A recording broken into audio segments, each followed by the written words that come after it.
All right, let's talk about George Pickens, someone who I made a video about in his first game, and I thought he looked well there. He's continued to play well, so I figured I'd make kind of a broader video talking about his performance as a whole so far this season. He's done some nice things for the Pittsburgh Steelers. Like, first, let's start off with this play. It's going to be a cover 2 man, and typically in this situation, it's their safety help over the top. But given the way the safeties are currently aligned, I mean, look at them. One of the safeties is on the logo right now, so there is kind of, a lack of safety help deep here in this situation, which you might be saying, well, what does that matter? I see Pickens' route. He's not running a deep route. It's a deeper route, but it's not like he's running a go route, so the safety's not going to really impact this play regardless, but it does, right? Because if you have safety help over the top, then you're less worried about getting beat deep, but if you don't have safety help over the top, well, then you have to make sure you don't get beat deep if you're a corner. So it definitely does help, even if not directly, for Pittsburgh, the fact that there is no safety help. But anyways, watch how this play begins, and you're going to see the corner do a very specific thing. He turns his hips towards the middle of the field,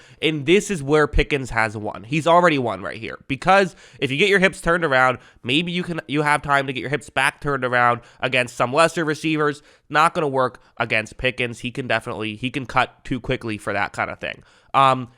I think that to Kenny Pickett's credit, he reads this play very well. He's going to make this throw earlier than I think some other young quarterbacks would. And look, he makes the throw perfectly. Pickens is able to cut perfectly. Pickens gets wide open. Just a really good job against Kaiir Elam, the first-year player himself, the rookie for Buffalo. So good stuff by George Pickens, and this is kind of what he's been doing relatively consistently so far for Pittsburgh. Like, this one's another one of, this is what you want to see your receivers be able to win, and this is something that Pittsburgh definitely values, something that Chase Claypool can do, but it's something that every team values, is having a receiver who can, while on the outside, just go out and win. I mean, this is something that, you look at Green Bay, teams are playing this coverage consistently because Green Bay doesn't have a receiver who can win on the outside. Well, we're seeing if Pittsburgh does, right? Because George Pickens is running a deeper route here. You want to be able to win these routes. If you can't, your offense is just going to struggle mightily. Look at how you're going to see that once this play begins, Pickett takes a snap. He looks in George Pickens' direction. This is not open. I mean, there's no separation right here. So if you're making this throw, this is simply I'm trusting my receiver right here. So much so that there's no separation. You look at the safety who is deep, and even though Kenny Pickett is currently in the throwing motion, the safety still has his hips slightly turned towards the top of the screen. He's not really looking in that direction because there isn't a ton of separation. But what has Pickens said? Pickens has said, well, I'm always open, so just throw me the ball. I'll make the catch. Don't worry about separation. And listen, every receiver is going to say that. Every receiver wants the ball. However, Pickett makes this throw, and Pickens is able to box out the receiver and make the grab. And listen, if you can do that, you'll get the ball more. That's a great way to get the ball, is even when you don't have separation, find a way to make the catch. Quarterbacks love that kind of thing. So just a great play. I mean, that's a play that you want your number one receiver to be able to make, and Pickens is making it. Going over to something like this, it's a bit more of a simple play, but still an interesting one, I think. It's going to be a zone coverage play,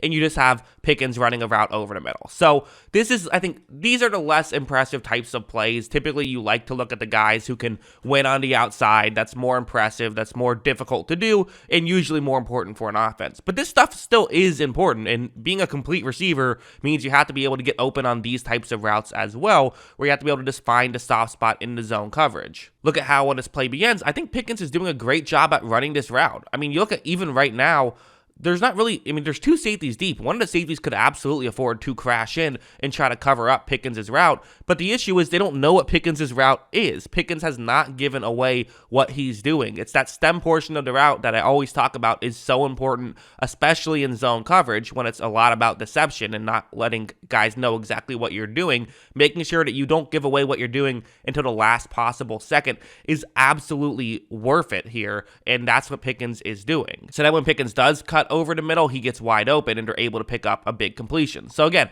maybe not as sexy as the last play, maybe not as big of a highlight as the last play, but listen, went for about as many yards, right? I mean, at the end of the day, getting the ball down the field is the goal of an offense. And if you can find ways to do it, whatever ways you can find to do it is good. And he can do it in several different ways. Like something like this is another example of, this is something I've seen happen a little bit, where sometimes you'll see a situation like this where you see where Pickens is on the field.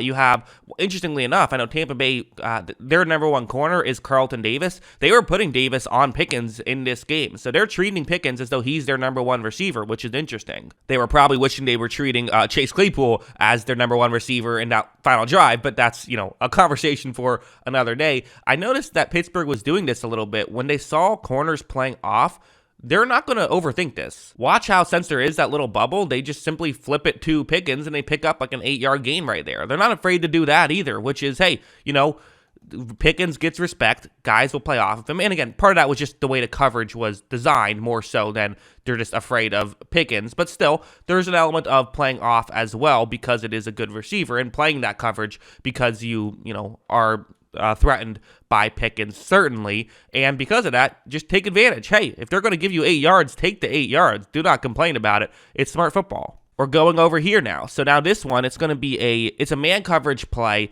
This is, again, kind of back to that last play. We're going to start with man coverage and end with man coverage, one-on-one matchup. And these are just the plays where it's like, it makes a quarterback's job so much easier. It just does. When you're not just someone who can get open, but you're someone who a quarterback can just throw you open in certain ways, and you can make the catch. Like, I remember Devontae Adams was great at these types of plays, because it seemed like the minute the play started, Rodgers would always know where to throw him the ball, and he'd find a way to make the grab. I'm not going to quite put Pickens on that level just yet, but those are the kind of things that can make you a quarterback's best friend. Look at how when this play begins, you see Pickens get to the outside, and again, not really open, right? Okay, that's maybe the one critique you could have in his game. He doesn't get a ton of separation necessarily. He still gets some. It's not like he's not getting any separation or anything like that, but not a ton of separation. So what do you do in this situation? Well, you could try to throw to the back shoulder, right? I mean, cornerback is a little bit further deep. It's an option. It's third down. Probably your best shot at getting the first down right here, so maybe try to take a chance. This throw is to the back shoulder. It's high, but it's still caught by Pickens. I mean, that's a great play. When you're missing throws and it's still being a completion, and when you're missing throws without separation and it's still a completion, that's just one of those where you say, hey, thank you for that one. I'm really glad we drafted you, because that's the kind of thing that Pickens can do. And listen, it's a smart strategy by the Pittsburgh Steelers to draft these guys in rounds 2, right? I've probably talked about this in other Pickens videos in the past, but I'll mention it again because it's smart. Where, a lot of people wonder, how do the Pittsburgh Steelers always find these guys in rounds 2 and 3 that are able to be effective? It's actually relatively common that a wide receiver in rounds 2 and 3 will be effective. That's one of the, my kind of, when during draft time, I always say draft a receiver or safety in day 2 of the draft, because those are two positions that you get solid starters from pretty consistently. And so for Pittsburgh, they're saying, let's not spend these first round picks on wide receivers. Let's spend second round picks on wide receivers. We'll get pretty close to the same talent, and we don't have to spend as much draft capital on it. It's smart, and especially when you do know how to draft receivers as well, because that absolutely plays in. You get guys like Chase Claypool and George Pickens in rounds 2 who can be very effective. But yeah, that's what I think about all this. What do you guys think? Let me know in the comments below. What are your thoughts on this entire offense of the Pittsburgh Steelers? What they're, I guess not the entire offense. Let me know your thoughts. I mean, let me know what your thoughts are on anything. I don't care. But let me know what your thoughts are on George Pickens and what he brings to the Steelers offense. Let me know in the comments below. Always love hearing from you. And of course, as always, thanks for watching.